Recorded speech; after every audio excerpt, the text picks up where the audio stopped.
Baik, Assalamualaikum warahmatullahi wabarakatuh. Selamat siang.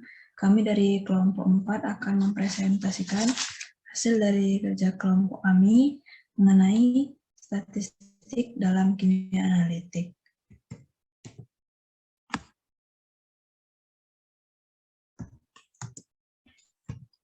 Yaitu yang pertama, uji T. Uji T adalah uji dalam statistik yang digunakan untuk menguji hipotesis mengenai rata-rata sampel kecil yang diambil dari populasi ketika standar deviasi populasi tidak diketahui. Dengan kata lain, uji T ialah uji statistik dalam membandingkan dua nilai rata-rata untuk melihat apakah perbedaan dari kedua data tersebut terlalu besar untuk dijelaskan oleh indeterminate error. Jadi uji T ini akan digunakan untuk mengetahui apakah ada perbedaan yang signifikan antara rata-rata dari dua kelompok. Uji T juga akan digunakan untuk pengujian hipotesis untuk menentukan apakah suatu proses berpengaruh pada kedua sampel atau jika kelompok sampel berbeda satu sama lain. Pada dasarnya, uji T memungkinkan perbandingan rata-rata dari dua kumpulan data dan penentuan apakah kedua kumpulan tersebut berasal dari populasi yang sama. Setelah hipotesis nol atau null hipotesis dan alternatif ditetapkan, rumus uji T digunakan untuk menghitung nilai yang kemudian dibandingkan dengan nilai standar. Berdasarkan perbandingan tersebut, hipotesis nol atau null hipotesis dapat ditolak atau diterima. Uji T serupa dengan uji lain seperti uji Z dan uji F, namun uji T biasanya dilakukan dalam kasus-kasus di mana ukuran sampelnya lebih kecil. Penggolongan uji T itu ada satu sampel dan dua sampel. Lalu dua sampel itu dapat dibagi menjadi berhubungan atau dependen dan tidak berhubungan independen. Nah, ini adalah contoh dari rumus yang akan digunakan untuk menghitung t-testnya. Yang dimana T sama dengan X bar plus rata-rata asumsi per standar deviasi dibagi jumlah datanya. Lalu, next. Nah, ini contoh soalnya. Sebelum menentukan jumlah dari Na2CO3 dalam sampel yang tidak diketahui, seorang siswa memutuskan untuk memeriksa prosedurnya dengan menganalisis yang diketahui yang mengandung 98,76% berat Na2CO3. 5 kali pengulangan penentuan persen berat Na2CO3 dalam standar dibuat dengan hasil seperti yang di bawah itu, ada 98,71%, 98,59%, 98,62%, 98,44%, 98, tersebut berbeda. Apakah rata-rata dari uji tersebut berbeda? Nilai yang dapat diterima pada 95% confidence levelnya. Lalu ini jawabannya. Mean dan standar deviasi untuk 5 pengulangannya yaitu X barnya itu 98,59, lalu standar deviasinya 0,0973. Karena tidak ada alasan untuk X itu harus lebih besar atau lebih kecil, jadi rata-rata asumsinya menggunakan uji dua arah agar lebih sesuai. Terus hipotesis awal atau null hipotesis dan alternatifnya yaitu X bar sama dengan asumsi rata-rata. Dan hipotesis alternatifnya yaitu rata-rata tidak sama dengan asumsi rata-ratanya. Lalu tes statistiknya menjadi dimasukkan ke rumus kan 98,76 kurang 98,59 dikali jumlah datanya 5, akar 5 per 0,0973 yang menghasilkan 3,91. Selanjutnya akan dijelaskan oleh Gina Nindya. Baik, kali ini saya akan menjelaskan mengenai uji T berpasangan atau PERTIDAS. Uji T berpasangan ini adalah salah satu metode pengujian hipotesis di mana data yang digunakan tidak bebas atau berpasangan. Jadinya datanya itu tidak kita asal ngambil, sudah kita tentukan gitu. Ciri-ciri yang sering ditemui pada kasus yang berpasangan adalah satu objek penelitian dikenai dua perlakuan yang berbeda dengan menggunakan individu yang sama. Jadinya satu individu itu diberi perlakuan yang berbeda. Terus peneliti tetap memperoleh dua macam data sampel. Ini kita memperoleh dua macam sampel karena kita melakukan dua perlakuan, yaitu data dari perlakuan pertama dan data dari perlakuan kedua. Perlakuan pertama mungkin saja berupa kontrol, yaitu tidak memberikan perlakuan sama sekali terhadap suatu objek penelitian.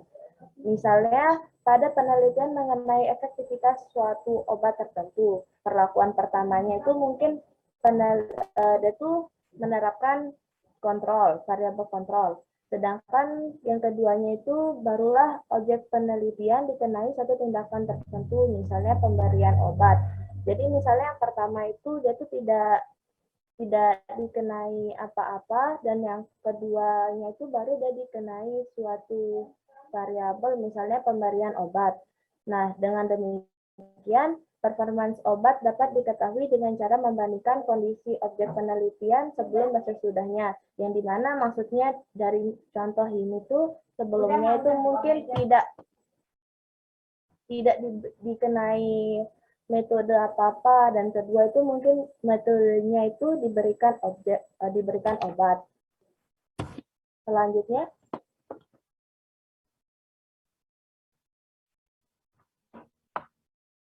nah di sini tuh ada syarat-syarat sebuah permasalahan dapat diselesaikan dengan uji T berpasangan.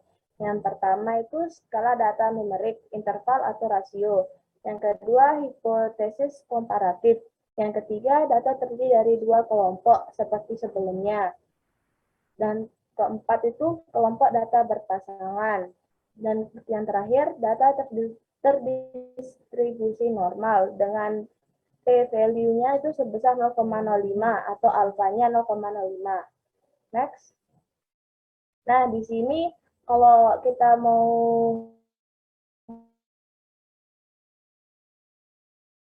penyelesaian itu biasanya kita menentukannya itu melalui tabel distribusi T. Nah, nanti tabel distribusi T ini kita tentuin dari alfanya yang di bawah, yang di atas, yang ini kita tentuin dari yang di atas, nanti ada nilainya itu yang kolom bawahnya. Kita langsung lihat ke contoh soal. Nah, di sini contoh soalnya itu, seorang peneliti ingin mengetahui pengaruh pemberian vitamin B12 dengan kadar Hb. Diambil 10 orang untuk diberikan suntikan vitamin B12 sebelum dan sesudah pemberian vitamin B12, diukur kadar Hb-nya. Apakah ada perbedaan kadar Hb antara sebelum dan sesudah pemberian vitamin B12? Gunakan alfa 0,05. Dan sampingnya itu ada tabelnya kan. Nah, dari soal aja kita sudah tahu bahwa ini tuh akan menggunakan uji T. Yang pertama, dia itu menggunakan sampelnya itu tidak acak. Dia itu udah kita tentuin dia, dan seperti penjelasan sebelumnya tadi itu sampelnya itu cuma 10 orang, sedikit berarti kan. Dan yang kedua itu kita lihat kata kuncinya itu sebelum dan sesudah, berarti ada dua metode. Yang pertama metodenya itu tidak diberikan apa-apa, yang kedua metodenya itu diberikan suatu perlakuan, yaitu sesudah pemberian vitamin B12. Dan di sini juga kita lihat alfanya itu 0,05. Penyelesaiannya,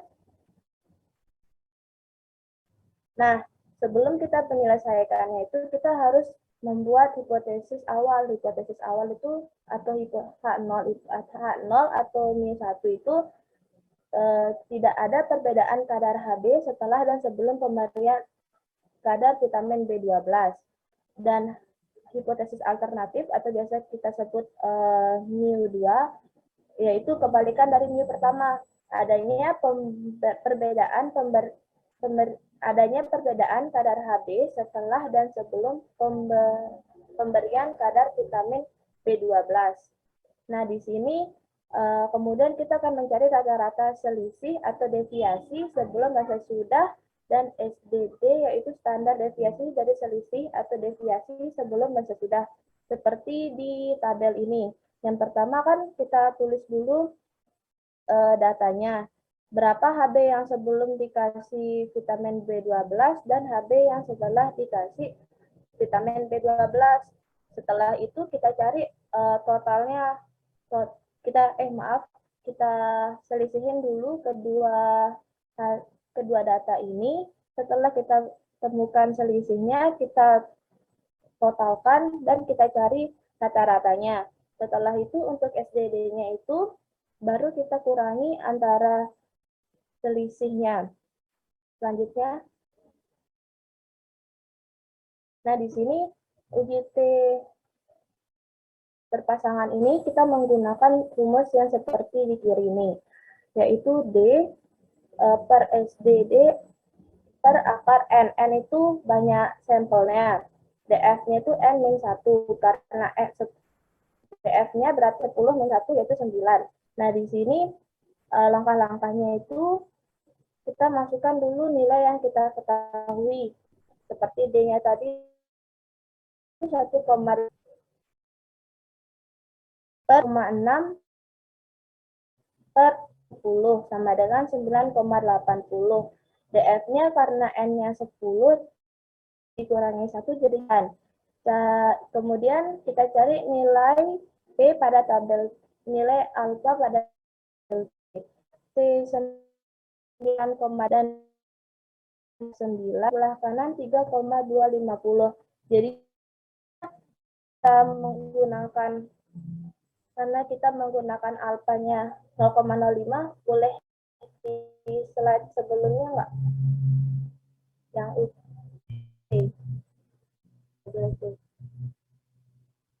samping. Nah, ini. Nah, kita lihat kita menggunakan 0,05, berarti di kolom ke-7. Kolom ke-7. Nah, itu kan ada ditulis 0,05. Terus deret yang ke-9. Yang ke-9 karena DF kita itu 9. Dan kita akan menemukan nilai 3,24 atau kita anggap jadi 3,25. Nah, terus karena nilai P kurang dari 0,05, jadinya karena kita menggunakan dua metode, maka akan dikali 2, 0,05 dikali 2 jadinya 0,01. Jadinya nilai P yang kita dapat itu adalah 0,01. Karena P kurang dari alfa, maka H0-nya itu ditolak. Jadi kesimpulannya itu secara statistik ada perbedaan kadar Hb antara sebelum dan sesudah diberi pengobatan vitamin B12. Pengobatan vitamin B12 dengan kadar Hb yang berkesinambungan dengan hipotesis alternatifnya. Terima kasih.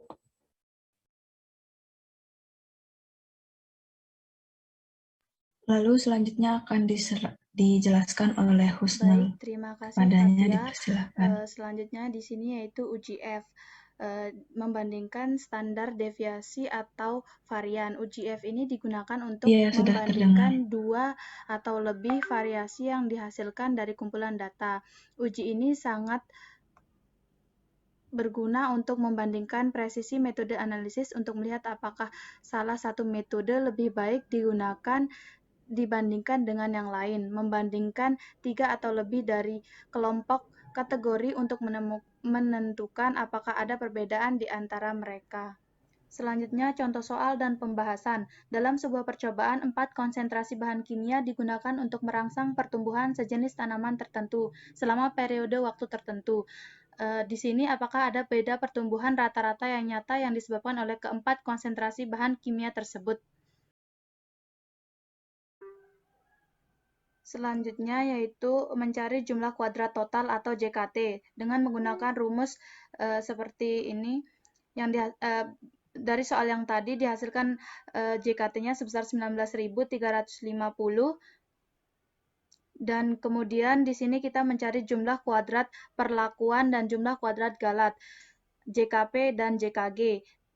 Adapun JKP-nya digunakan rumus seperti ini dan JKG-nya didapatkan dari selisih antara JKT dan JKP. Didapatkan sebesar 3.888.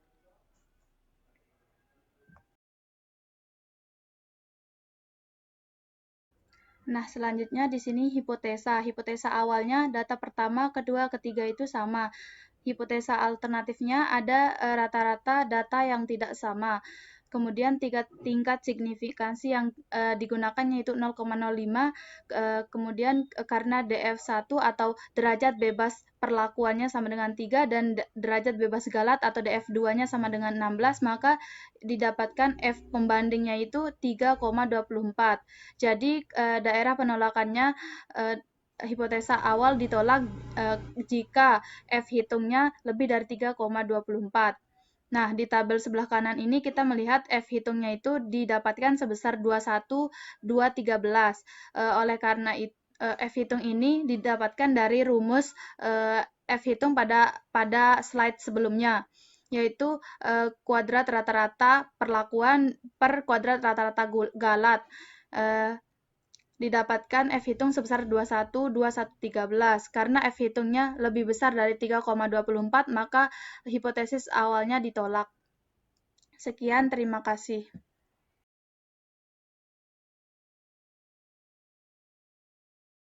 Baik, terima kasih Husnul atas penjelasannya. Dan sekian dari kelompok kami. Jika ada pertanyaan bisa langsung